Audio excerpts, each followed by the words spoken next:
बोले श्री सदगुरुदेव महाराज की जय। श्री लक्ष्मी नारायण भगवान की जय।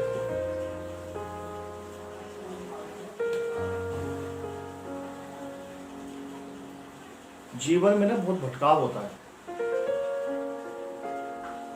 और भटकाव ऐसा होता है कि जब आदमी की इच्छाएं पूरी नहीं होती तो आदमी में बहुत भटकाव आ जाता है जीवन के अंदर। आदमी कहता है मैं क्या करूं, क्या नहीं करूं, क्या सही है, क्या गलत है।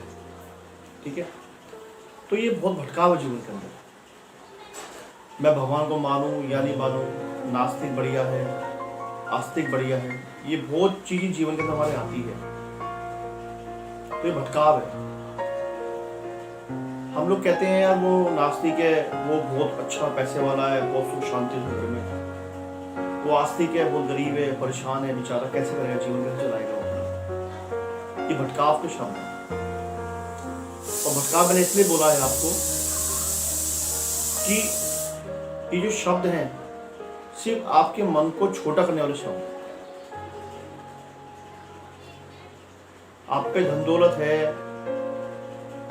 या सुख शांति है, वो आपको अपना भाग्य है।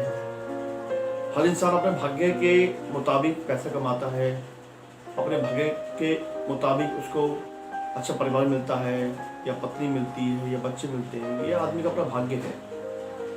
जिसने जैसा भाग्य बनाया है अपना पूर्व जन्म का, पिछले जन्म का, उसके मुताबिक उसको इस जन्म में वो उसको मिलता है। लेकिन क्या होता है कि देखो, हम लोग मानव हैं, इंसान हैं, हम कुत्ते बिल्ली जानवर नहीं हैं, हम मानव हैं। तो मानव अपने लिए अच्छे नए कर्म कर सकता है अगर वो चाहे तो, और वो चाहे तो अपने बुरे कर्म और बढ़ा सकता है, वो उसकी मर्जी पर डिपेंड है। अब क्या है कि जैसा हमारा जीवन है, चाहे वो जीवन बहुत अच्छा है, चाहे वो बहुत बेकार है, वो हमारा जीवन, इस समय का जीवन चल रहा है हमारा, वो हमारे भाग्य के अकॉर्डिंग चल रहा है। जो हम लोगों ने पूर्व जन्म में जैसे हमारे संस्कार थे उसके मुताबिक हमारा नया जन्म होता है। और नए जन्म के हिसाब से कोई करोड़पति घर में जन्म लेता है, कोई गरीब घर में जन्म लेता है, कोई मिडिल क्लास में जन्म लेता है। तो सबके तरीके अपने अपने हैं। ठीक है, अब क्या होता है कि जन्म तो हमने ले लिया, संसार में भी आ गए, लेकिन हमें इस संसार में रहने के बाद यहाँ के तौर तरीके हमें नहीं आते। तो क्यों नहीं आते? कि इंसान ने जो देखा है जीवन में, इंसान वही तो बात बोलेगा।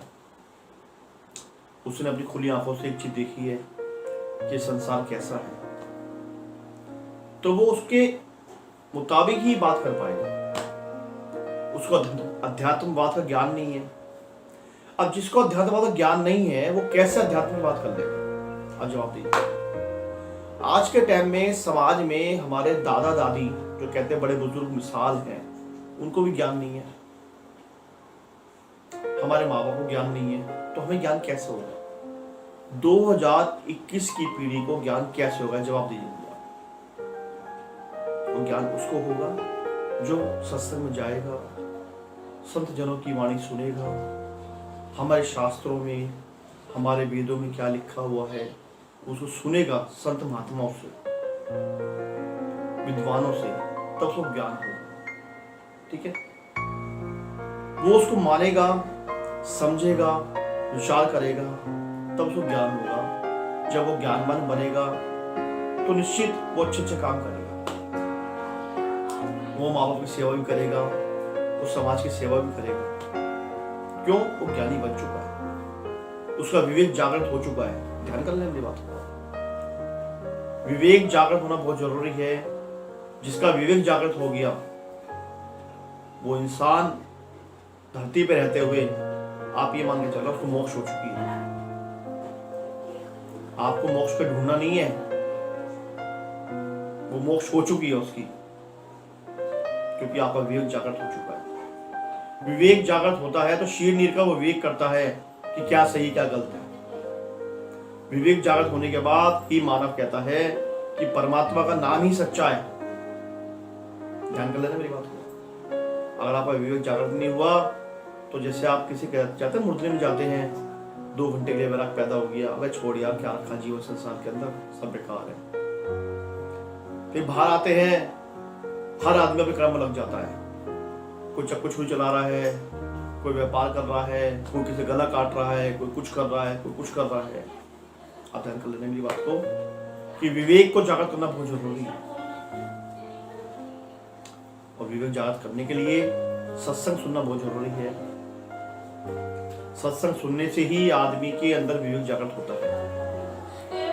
सत्संग सुनने के बाद आदमी के जो आत्मा है, कहते हैं पाप रूपी, जो पाप में जो दबी हुई आत्मा है वो भी जागृत हो जाती है सत्संग सुनने के बाद। सत्संग की इतनी बड़ी महिमा है, इतनी विलक्षण महिमा है जिसका कोई जवाब नहीं। सत्संग सुनने के बाद कहते हैं एक इंसान कहता है काय काय बोलता है, काय काय कौवे की तरह, मैं ऐसा कर दूंगा, मैं वैसा कर दूंगा, मैं इसको मार दूंगा, मैं उसको मार दूंगा। लेकिन ध्यान कर लेना मेरी बात को भाई, सत्संग सुनने के बाद मानव कभी ऐसा नहीं बोलेगा। वो एक ही शब्द बोलेगा कि भाई सब परमात्मा करने वाला है, सब वो ईश्वर करने वाला है, वो मेरे गुरु महाराज जी करने वाले हैं, मेरी कोई बात नहीं है। कितनी उसकी भाषा चेंज हो गई है सत्संग सुनने के बाद। जब वो प्यार से अपने समाज में, अपने परिवार में बात करेगा, तो आप बताइए झगड़ा किस बात का हुआ? सारे झगड़े खत्म। क्यों झगड़े खत्म हो गए? क्यों प्यार से बोलना शुरू कर दिया उसने। हम सिर्फ आपसे यही कहते हैं कि हमको समाज में, परिवार में प्यार से बोलना है। वो कब सीखोगे आप? जब सत्संग मिलेगा। सत्संग मिलने के बाद ही आप प्यार से बोल सकते हैं। सत्संग सुनने के बाद ही आपका मन शांत हो सकता है, और सत्संग सुनने के बाद ही आपकी आत्मा खुश हो सकती है। अगर आप जीवन सत्संग नहीं सुना, लाख कोशिश कर लेना, लाख कोशिश, कभी भी आपकी आत्मा खुश नहीं हो सकती, क्योंकि सत्संग के माध्यम से ही आत्मा खुश होती है। जब आदमी की आत्मा खुश होती है तो उसका मन खुश होता है। जब मन खुश होता है तो उसका सब कुछ शांति होती है। सत्संग के आदमी कहते हैं कि लोग कहते हैं ये दब गया, या इसमें हिम्मत नहीं है, ऐसा नहीं है। सत्संगी आदमी को पता है कि मुझे कुछ नहीं करना, सब वो परमात्मा करने वाला है। तो इसीलिए मैं आपसे सिर्फ इतना ही कह सकता हूं कि बुरे से बुरा इंसान भी सत्संग के माध्यम से अच्छा इंसान बन सकता है। आप सत्संग सुनिए, सत्संग सुनने के बाद उसको मन में ग्रहण कीजिए।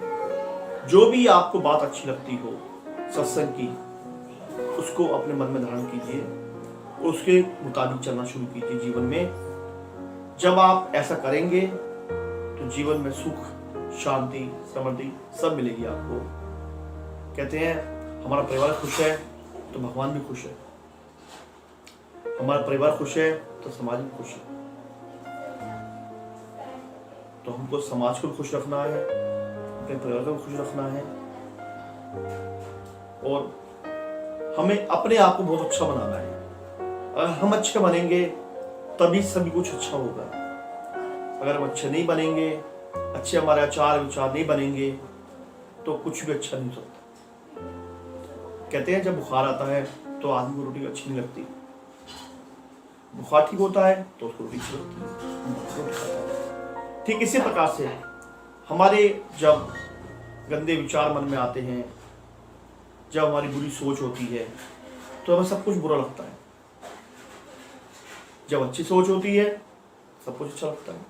तो इसीलिए हमें सत्संग सुनना चाहिए, सत्संग की बातों को मनन करना चाहिए और उसको जीवन में उतारना चाहिए।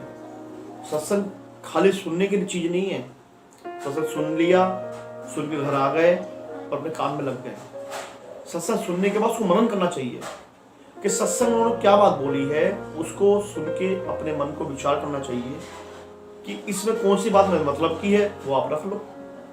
जो लगता है मेरे मतलब की नहीं है, मैं कर नहीं सकता, उसे मत करो, कोई बात नहीं। हर काम धीरे धीरे होता है। कभी ऐसा नहीं सत्संग सारी बात सुनी, हमें सारी मान ली तो उससे बड़ी बात ही नहीं है। लेकिन हम ये कहते हैं एक बार, 2 बार, 3 बार, जो आपका मन है वो सुनो, सुने उसको मानो। मेरा सिर्फ आपसे यही कहना है कि हम लोगों ने अपने प्यार से रहना है, भगवान के प्रति विश्वास रखना है। जब तक आपको ईश्वर के प्रति विश्वास नहीं होगा, जब तक आप ये मान के चलना जितनी भी जीवन में आपने पूजा पाठ की है सब 0 0 0 है। तो भगवान के प्रति विश्वास रखिए, ऊपर वाले के प्रति विश्वास रखिए, सत्संग सुनिए, अच्छे विचार सुनिए। ऐसा करने से आपको बहुत अच्छा लाभ होगा। सत्संग के माध्यम से कितनी कितनी परेशानियां जीवन में ऐसे ही खत्म हो जाएगी कि आपको महसूस भी नहीं होगा। सत्संग इतनी बड़ी चीज है। हम लोगों ने क्या कर रखा है कि सत्संग बहुत छोटी चीज समझ रखा है कि सत्संग तो बुढ़े लोग सुनेंगे जी, हमारा काम है सत्संग सुनने का। हम तो भी यंग हैं, जवान हैं, डिस्को में जाएंगे, मौज मस्ती करेंगे, ये करेंगे, वो करेंगे। सोच हमारी, हम बच्चे हैं तो भी पढ़ाई लिखाई करेंगे जी। अब हमारा काम कोई सत्संग सुनने का, ये तो बड़ों का काम है। हमारा दादाजी सुनेंगे, बात समझने वाली बात है, ठीक है। अब कोई दादा दादी है, वो बोलेंगे यार अब क्या करूं सत्संग सुन के, मेरे बस की नहीं है, हाथ पैरों में जान नहीं है, शरीर खराब हो गया है, तो अब मुझे क्या करना सत्संग सुन के। सत्संग में जा नहीं सकते, किसी की सेवा कर नहीं सकते, ठीक है। शादी एक जगह बैठ के कोने में हम खास से रहेंगे। तो सत्संग हमने कहाँ सुना? बचपन में बातें, जवानी में बातें, बुढ़ापे में बातें, और लास्ट में क्या होगा? बताइए क्या होगा? जब समय आएगा हम पता क्या बोलेंगे, या क्या करूं, बहुत कोशिश की थी मैंने लेकिन टाइम नहीं मिल पाया, या भगवान ने मुझे समय नहीं दिया। देखो भगवान कितना बड़ा गुनहगार है कि हमने पूरे जीवन में मौज मस्ती की, लेकिन भगवान फिर लास्ट में गुनहगार बना दिया भगवान को हमने, कि भगवान ने हमें टाइम नहीं दिया। ये हमारी बहुत बड़ी गलतियां हैं, हमें इस गलतियों को सुधारना है। मैं ये नहीं कहता कोई इंसान बुरा है, नहीं बोलूंगा बिल्कुल भी, क्योंकि कोई इंसान बुरा ही नहीं है। अगर आप बुरे हो तो मैं भी बहुत बुरा हूँ। मैं कहता हूँ मुझसे बुरा इंसान कोई नहीं है, आप मुझसे बहुत अच्छे हो। और जब ये बातें मैं आपको बोल रहा हूँ तो इसका मतलब क्या है कि मैं बहुत बुरा इंसान हूँ और मैं बहुत अच्छी अच्छी बातें बोल सकता हूँ जो मेरी बात आपको अच्छी लगती हो। तो मैं ये कहता हूँ जब आप मुझसे बहुत अच्छे लोग हो तो मुझसे और लाख गुना अच्छा बनने की कोशिश करूँगा, मैं ये चाहता हूँ आपसे। और मेरी आपसे हार्दिक मेरी शुभकामनाएं हैं आपसे, और मैं आपके लिए चाहता हूं कि आप बहुत अच्छे इंसान बन के रहो, आपके घर में सुख शांति रहे, आपके घर में आनंद आए, आपको कोई परेशानी ना हो, कोई दुख ना हो, जीवन में कोई परेशानी ना आए, और आप अपने जीवन के अंदर किसी भी समस्या से लड़ने की ताकत रखिए। ईश्वर सब आपके साथ है, ईश्वर प्रति विश्वास रखिए, उसके विश्वास रखने के साथ सारे काम आपके अच्छे बनेंगे। मेरे से कोई भूल चूक हो गई हो मुझे क्षमा करना। जय श्री नारायण।